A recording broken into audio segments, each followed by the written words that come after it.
Jedi Bob. Oh my gosh, you added some absolute bangers to the emoji list. These are just some of the perks you get if you're on our Discord. I say that as I'm like, oh, why is he saying it like that? Oh, he's recording. Ha, balls. So let me pull up my notes. Dude, guys, we've got a fun one for you guys today. This is going to be super cool. And this actually, we've been having some really, really cool discussions about movies, games, and books as well. And so today, we're going to be going over some really cool stuff. And I would intro more, but my screen is in the loading circle of doom. So, well, I got your back then. Books are an awesome way to delve further into pretty much any mythical world, and Star Wars is no exception. Star Wars has a very rich and storied history of tales, of adventure, the Force, and the rise and fall of more than one empire. Welcome to Talk About Tatooine. I'm Andrew. I'm Nathan. We are twin brothers here to bring you what's new in nerddom and give colorful commentary on our favorite subjects. Welcome to our cantina. Grab a drink and settle in as we set course for realities beyond our own. Welcome to episode number 39, everybody. This is our second episode we are recording on August 4th, and so this one will be released a little bit later in the month, which will be on August 21st. So, what we're going to be talking about today is we're going to be discussing our top 10 favorite Star Wars books. But first, let's start off with our Star Wars our starter question. And I don't think we'll have too much news at the end because, as you guys know, we record 2 of these episodes usually at a time, and we shared our news in the first one. So make sure you catch our previous episode because that has more nerddom news as well. That's going to be more relevant at the time this releases. Here is an opening question for you, and this is kind of I would say, a relatively heated debate in the literature community. Do audiobooks, quote unquote, count? For my sake, they have to. I do not consume the written word. Like, I don't have time in my day to sit down and read a book as much as I would like to.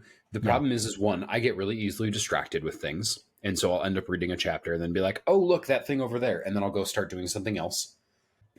Disgusting. I know. Or I will just not, I don't know. I haven't read an actual book in a really, really long time. I will say I do love reading. The problem is I have so little time for hobbies and too many hobbies.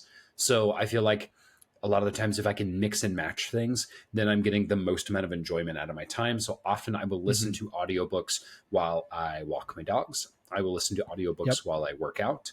I will listen to audiobooks while I play Minecraft and while I do chores. And so for me, it's like something I can actually do so I can consume the content, be aware of what's happening in the universe without necessarily sitting down and reading. My wife loves to read. She reads like 2 books a week. But she's also on summer break right now, so she has the time to do that. And I do not. So I do a lot of reading for work as well. I have a few different books that cover like specific conditions. And so a lot of the times I like to keep my like actual physical reading to the work day. And that's usually based on like, it usually covers like work-based materials. Yeah, that's a good point. I do have a lot of like work related books about like manufacturing theory, and oh my gosh, they're so boring. But yeah, they're all written word because nobody wants to make an audiobook about why certain manufacturing practices are better than others. It's so boring. I tell people like being an engineer is boring, and like other engineers are like, you're not supposed to say that out loud. And I was like, it is though. Like, there's so much of our job that's people boring. into our profession, sir, not out of it. And you're like, yeah, that's what it is, though. Well, it also has amazing pay and amazing job security, and has a lot of intellectual challenges. If you're into that, yeah, I like it. I think it's fun, but it's not for everyone. To answer my own starter question, yeah, I really hope. I don't know if audiobooks create the same neural pathways in the brain when you read a physical book. I don't know if they're they're weaker, they're stronger, or they're just different. I don't really know. Um, I That's not my field of study. I haven't researched it on my own, but I still find that I enjoy audiobooks. Uh, I get the content, I remember the content, and I'm able to usually have a discussion, a fruitful discussion after listening to an audiobook, and be able to relatively well comprehend what happened. Like I Absolutely. haven't gotten out of a Star Wars audiobook and be like, who the hell is Luke Skywalker? Yeah, for sure. I consume, again, most of my book media via the ears, and I still feel like I'm being compelled by what I'm listening to. So, Mm-hmm. for example, I just finished um, Thousand Sons, which is book number 13, I believe, of the Horse Heresy series. Fun fact, that book came out like 10 years ago, and it still Oh, rocks my what? world every time. Oh Yeah, I know. gosh. I know. I saw that the other day and I was like, crap. Um, and The Thousand Sons is the story of the rise and fall of the Legion Thousand Sons. And it is tragic. It's And so good. it it hurts to read, and I should say listen to, and I have listened to it twice now.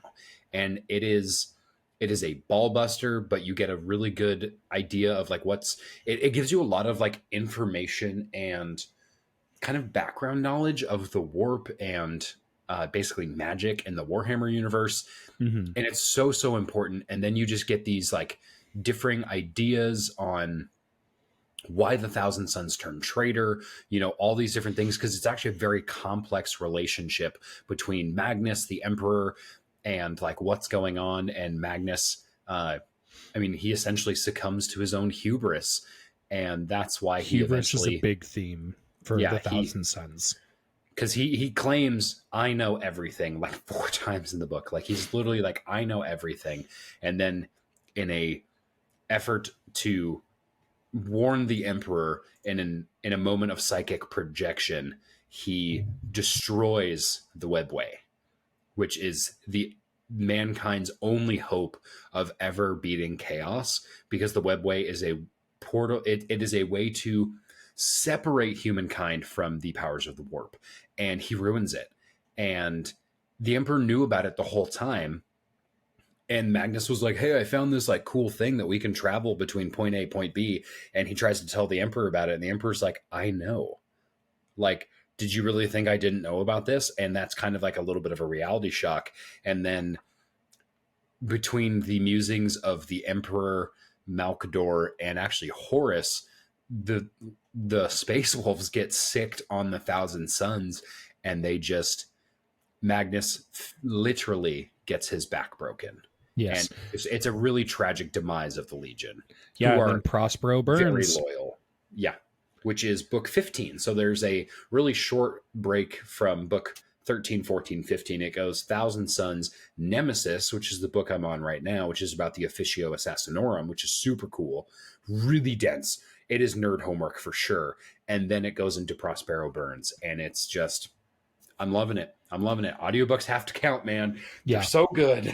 I never finished Nemesis. I was like, this is not interesting enough for me to finish. And something my wife tells me is life is too short to finish a book you don't find interesting. So That's how I feel about the short stories. I'm like, nope, this doesn't contain enough plot information. So when I come up to the short story conglomerate groupings of the Horse Heresy, I skip them. agreed.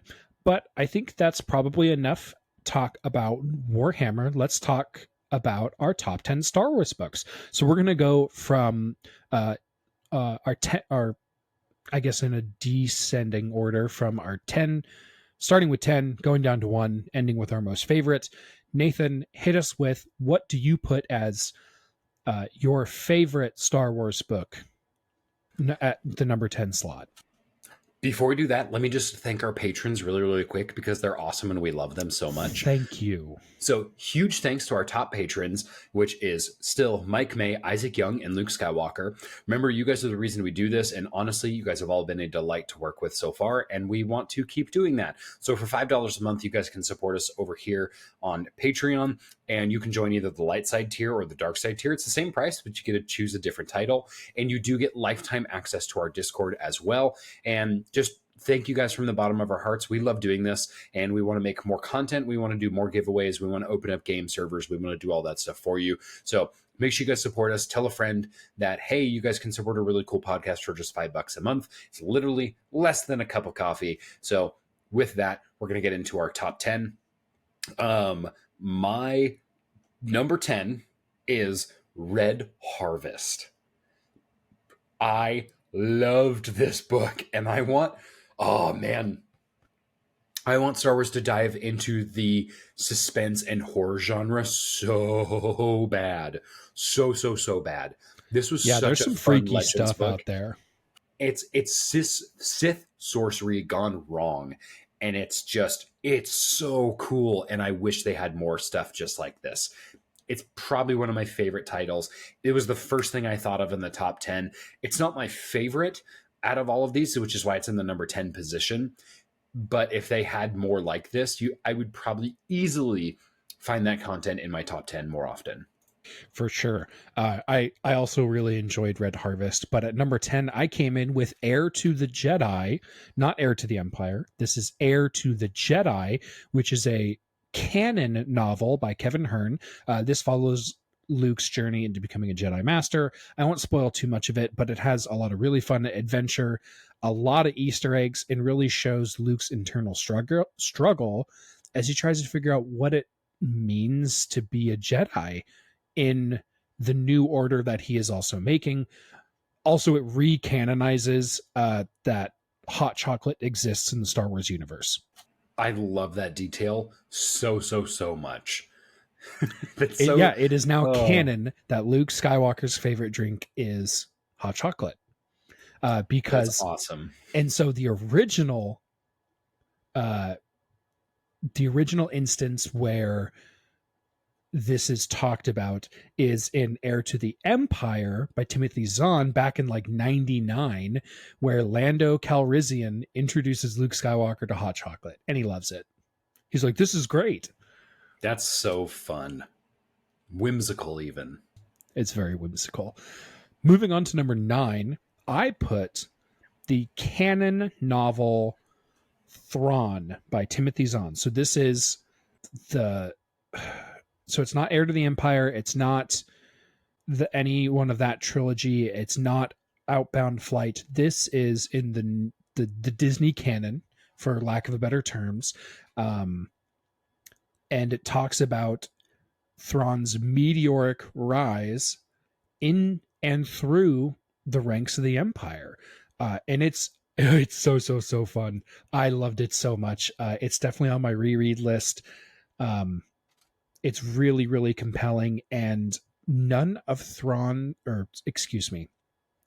author Timothy Zahn doesn't overlap any of his Thrawn stories. So he created the character back in like 99 or whatever, whenever Heir to the Empire came out, and wrote quite a few books. I think there's like between 4 and 7 Thrawn books in Legends, which is no longer canon. That's why it's Legends.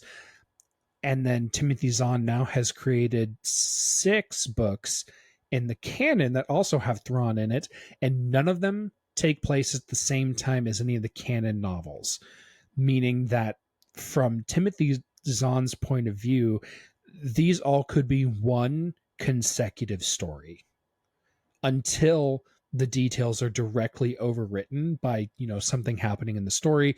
For example, like Ahsoka.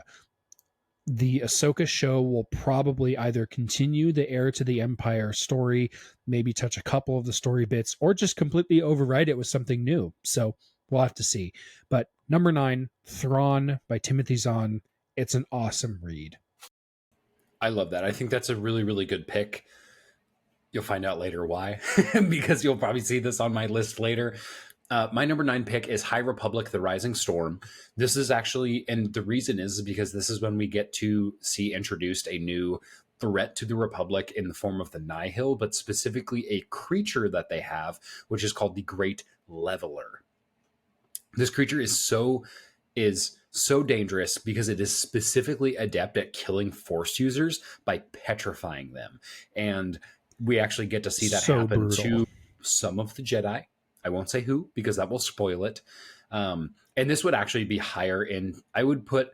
I will say for High Republic as a series, I would have more of their novels in this list if it wasn't for the fact that this is a multimedia series. They're all written word, but it's like the series is covered via young adult novels, middle grade novels, young adult novels, and comics. So let me see, middle grade, young adult, young readers. So like you have 3 different age groups they're writing to, and comics. It's a bit overwhelming and kind of confusing, which like when you're looking to see like which books you need to check out from the library, which is how I'm reading a lot of them. And I'm like, oh, do I want to read this? This is a book for kids because intrinsically, if it's something that's for like really young readers, it's probably not going to have very many like super important canon events in it because it is overshadowed by the need to be kid friendly than actually be story appropriate, if that makes sense. And so overall, I would have more High Republic novels in this top 10. I tend to navigate towards things that are like pre movies, like the Old Republic. I love the Old Republic, but this is still pre episode 1, 200 years specifically before episode 1. But yeah, my number 9, High Republic: The Rising Storm. Moving on into number 8, my number 8 was actually the original Thrawn book, Heir to the Empire. In my Good opinion, choice. this is classic science fiction. This is, and it reads a lot differently than contemporary science fiction as well. Like just the writing style has changed so much.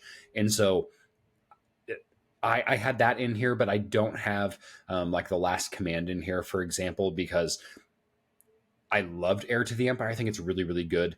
And but it's hard to read knowing that there's such a difference between like classic and contemporary science fiction. But this is where they introduced Thrawn. He's the best bad guy we have out there in like the Star Wars universe, and he's just one of my favorites. So I had to throw him in here. Yeah, for my number 8, Heir to the Empire is on my list. You'll probably see it later. But I actually put Red Harvest. I also really enjoyed that book, and I have it set to where Red Harvest is going to get checked out to my library card kind of at the beginning of spooky season. So sometime in September, I'm going to be going through Red Harvest again because I that's love that so much. Let's so go. there's usually a pretty long wait for these books. At least where we're at, we use the Libby app, or at least I use the Libby app. Do you use? Yeah. And then what we do is we sign up for different library cards in the different counties of the state that we are in, and they have different library catalogs, and we can check out books electronically, and including audiobooks. And Red Harvest is always on there. But there's usually a pretty long wait. So if you want to listen to either Red Harvest or Death Troopers, which is somehow the sequel, even though they're thousands of years apart, check them out now so you have them in time when things are coming towards Halloween.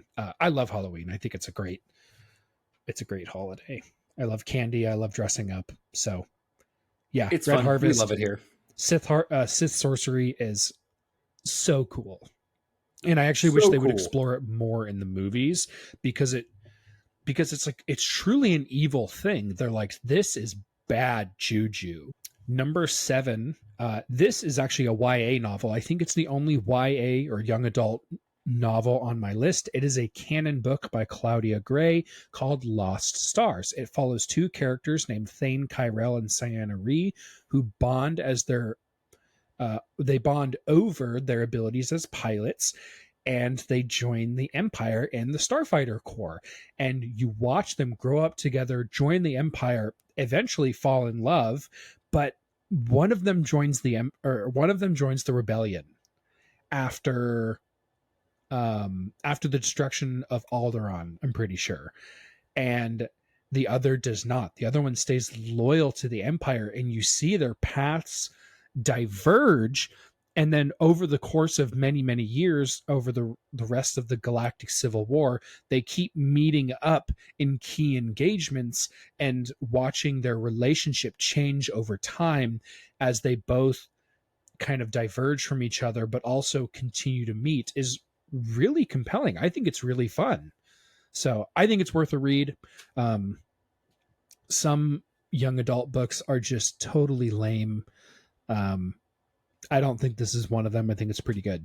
So I think this one definitely, Lost Stars definitely deserves an honorable mention. I really liked it, but just didn't quite make my top 10. gotcha. For my number 7 book, I put Dawn of the Jedi.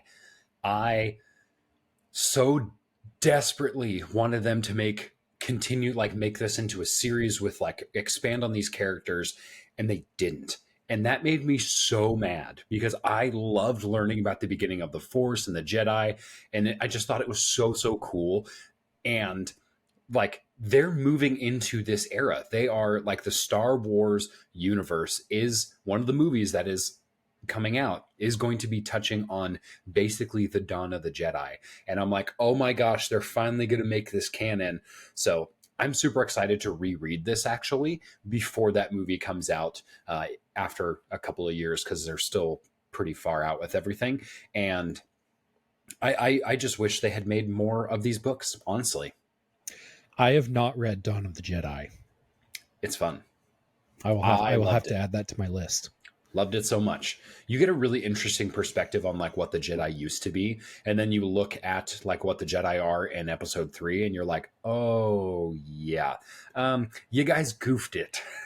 Yeah, so that's actually one of my biggest praises about the High Republic is the Jedi totally hit different in the way they express themselves with the Force, and their relationship to the Force is totally different. Some people like literally the way they experience the Force, like some people experience it as music, some people experience it as like a voice or waves or energy, electricity. Like the way Jedi experience the Force is so diverse. It's really, really fun. And that's something we don't really see in the current, or I shouldn't say the current, the prequel movies, episode 1, 2, and 3, is everyone experiences the Force in the same exact way. And people who don't like behave exactly like the Jedi are supposed to do get ostracized and kicked out, i.e., Ahsoka or Quinlan Voss, people like that, and eventually Count Dooku. Yeah, they really lose a lot of good talent because they fall into the trap of kind of, I don't want to call it complacency, but they fall into a trap of establishing a dogma that doesn't fit their survival. Mm-hmm. Agreed. My number 6 is another Old Republic legend, and it is Star Wars Revan. Revan is probably one of my favorite Jedi, if not number one favorite. And I mentioned this, I think, in our opening question for our previous episode. Yes, That you did. I need him to be reinstated with a full backstory into canon as soon as humanly possible. I love this character. And this book, like, Revan gets done dirty in this book. Not because he's written poorly, but because of the absolute cliffhanger that this book ends on. And it's wild. He meets a devastating fate. Yeah. It is not pretty. He is a hero of the Republic. Yeah. And he does not get the credit he deserves. And yeah, and just how he is unable to return to his family because in the book he has a romantic relationship with Bastila, the character from Knights of the Republic, and their kid, or is that their grandkid, Satele Shan, becomes the next Grand Master of the Jedi Order because she's so powerful. Yes. Oh, she's so cool. She's so cool. Her lightsaber is awesome. I need her in a movie. I need all of them in a movie. Interesting that you chose Revan. I also chose a book from basically the same series. There's there's some time gaps between these books, but I chose Deceived by Paul S. Kemp. If you love the Sith as much as I do, you will love the story of Darth Malgus's assault on the Jedi Temple, and then what happens after that. And what happens after that is, it really threw me for a loop. I was like, oh, I didn't actually think through what would happen if they made like a really surgical strike into the heart of the Republic. Like, they're not going to be able to like hold that ground. It basically was more of a statement than an actual like strategic move. I mean, they killed so many Jedi, and it's actually even one of the trailers for Star Wars The Old Republic, which is awesome. It's like some of the most exciting 4 minutes of Star Wars I've ever seen in my whole life, which is actually really the root of why I didn't enjoy episodes 7, 8, and 9 as much, is because I saw how cool Star Wars could be, and it just didn't hit those. I felt like it wasn't cool enough. I feel like they should have gone bigger and better, and they kind of just maintained the status quo, and I didn't really appreciate that. But that is my number 6, is Super fair. Deceived. For my number 5, I think you had this on your list too. Oh, no, you didn't. Not this specific title. Okay, so this is a canon novel from Star Wars The High Republic. This is another one from Phase 1. I think all of our High Republic books have been from Phase 1. Phase 2 is way more confusing, and it actually takes place before Phase 1, which is really confusing. I haven't read Phase 2 yet, so I'm not even... But that makes me not want to read it, which I'm like, guys, move the story forward. Yeah, they move it backward, which is weird. It's an interesting choice. So Fallen Star, the name is a little on the nose, but it's really good. It kind of shows like how in these books, so I think it starts with Into the Dark, then there's Light of the Jedi, then there's a couple YA books that aren't really worth reading, and then it's Fallen Star. No, Fallen Star is the last one. What's the other one? I can't think of it. I think you had it on your list. Are you thinking Into the Dark? No. Or the one that I was talking about? You know what? It's not important. However, what I'm just trying to say is that Fallen Star is a really good book. It shows that even at the height of, and really truly the golden age of the Republic, they still don't kind of have their stuff together. They still face some huge challenges. You think, like, how could the Republic face any challenges that are more threatening than the rise of the Sith? It's like, well, there's a lot of people who want them dead, so you'd be surprised. Then they run into a terrorist organization that has some really, really cool assets at its disposal. Yes. The Nihil are very compelling, especially since they're not Force users. They are very scary in how good they are at killing Jedi. Well, it's amazing what a bunch of blasters, weapons, and combat stimulants will do for you. What's our solution? Drugs. Drugs. Space speed. It's going to be a good time. My number 5, and this might surprise you because this book was not well received, I think, by a lot of people, but it's a meme. It's a straight up meme, is Darth Plagueis. I loved this book, and the reason is because I listened to it, so maybe that's why it made my top 10, is because I listened to it at 1.5 speed, because the main criticism of this book is that there is a pacing problem. It's slow. It's slow. It is very slow. But when you listen to it over the course of 2 days, it's really quick. So I actually really loved it. I found Darth Plagueis, who is a Mune. And if you guys aren't familiar with the alien species that is the Mune, think of the banking clan. Those are Mune. And you get to hear the story of Darth Plagueis, his eventual assassination, the rise of Sidious, and just like that learning process that sets the foundations for episode 1, 2, and 3. I Mhm. really loved it, but again, I felt like it gave like a really good backstory to those movies, and honestly, just tells you a little bit more about the one of the best memes that's ever been made. It is truly the tragedy of Darth Plagueis the Wise. Here's the thing. I would put Darth Plagueis in my honorable mentions. Other than and probably because of its pacing problem, because it's a good book. I really liked it. I really liked the intrigue and kind of the shadowy dealings that the Sith have to do to stay secret and also continue to amass power. Uh, I could describe this book as being plot tape for episode one. It took the things that didn't really make sense when you really kind of looked through the episode with a fine tooth comb. When we watched this as a kid, none of this passed through my head because I still had a love for life when I was a child. So I wasn't super, angsty and uh, just pissed off at everything. With uh, that, we're going to move on to number four.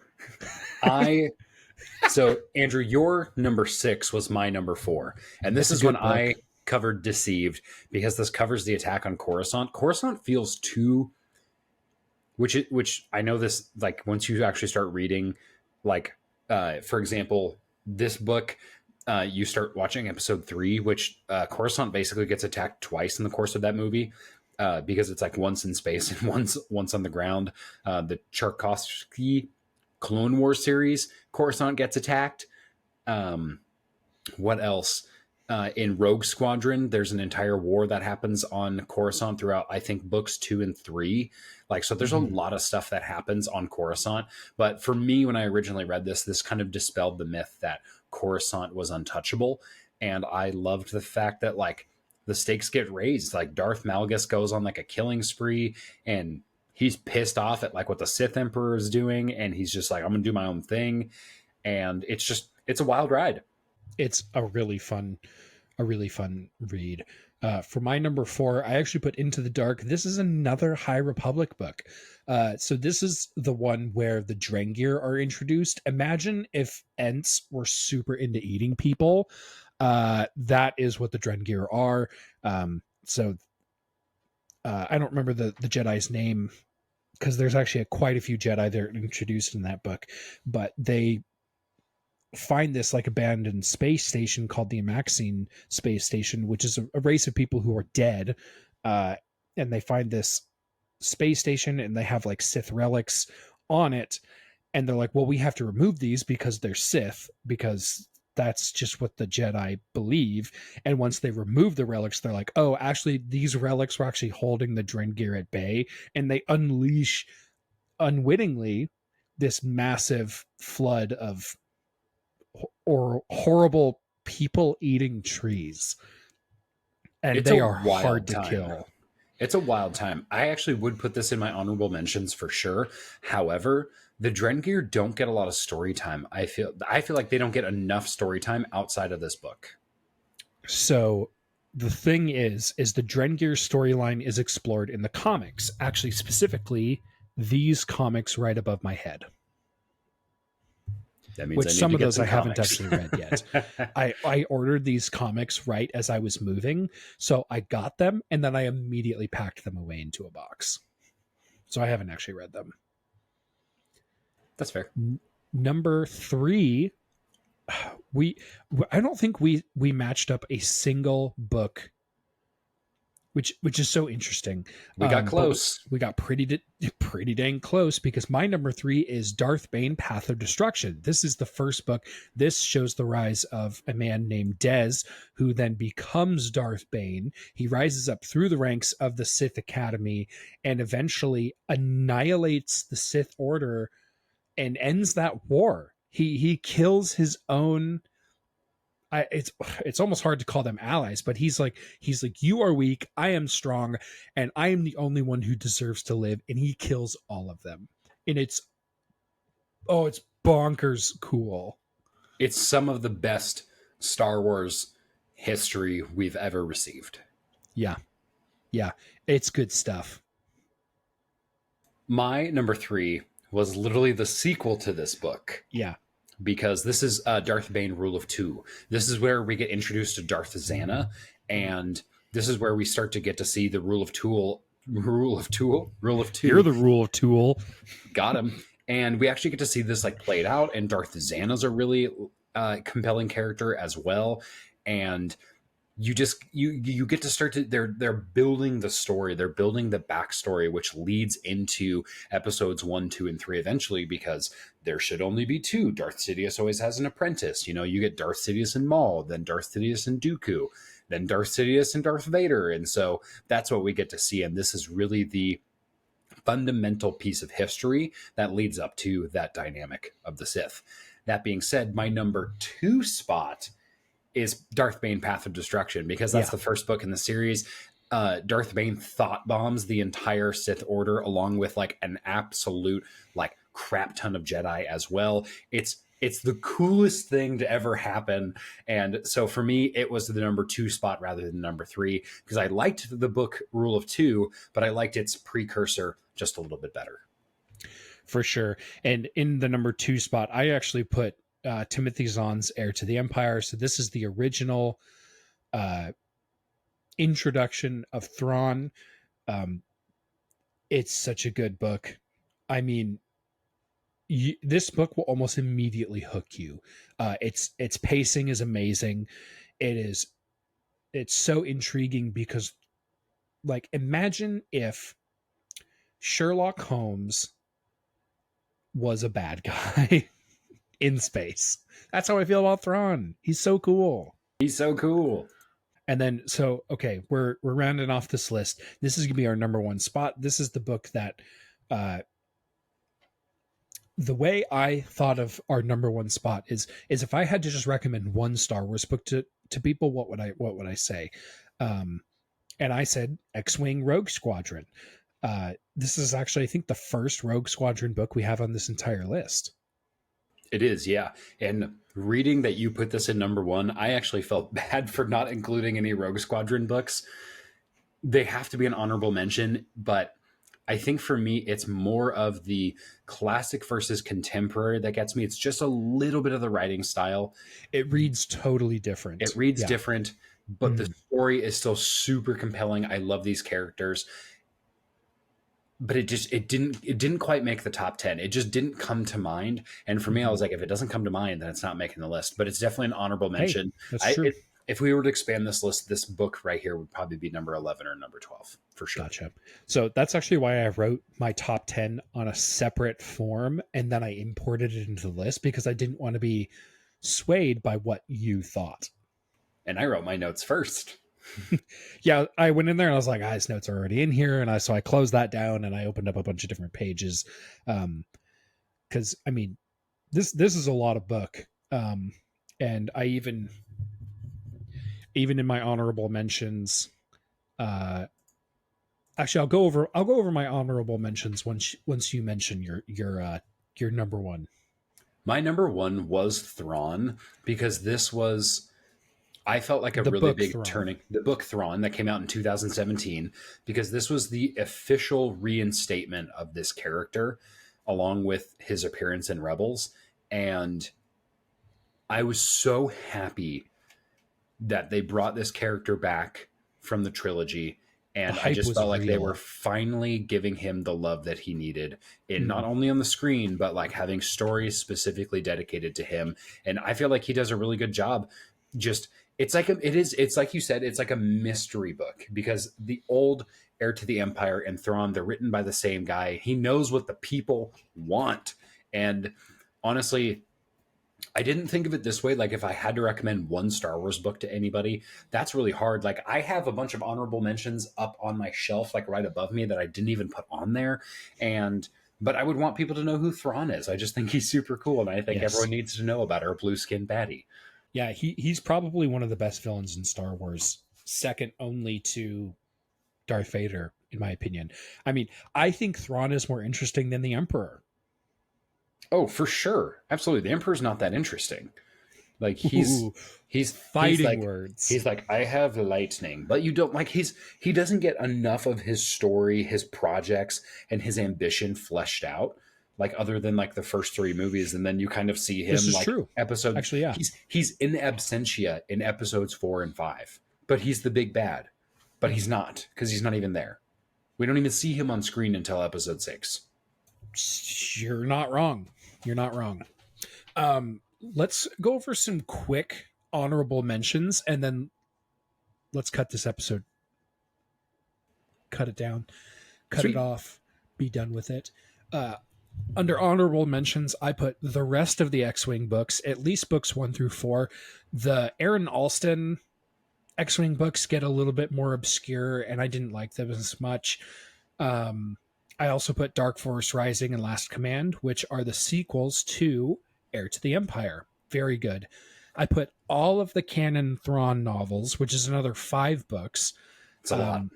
I put Vector Prime on here, which is the first book in the new Jedi Order with the Yuzon Vong War. I technically haven't finished reading this book. I didn't finish it when I checked it out from the library, and there's no audiobook. So I felt like I had to put it on as an honorable mention, even though it was very, very good. And I've not read it either, so. And then I put the rest of the High Republic Phase 1 books, because they're pretty good. They're pretty good. I think I completely agree with everything that you've put on there, except the only thing I think you're omitting is the Republic Commando series by Karen Travis. I didn't finish it. I read the first one, and I thought it was a little slow, so I didn't even attempt the other ones.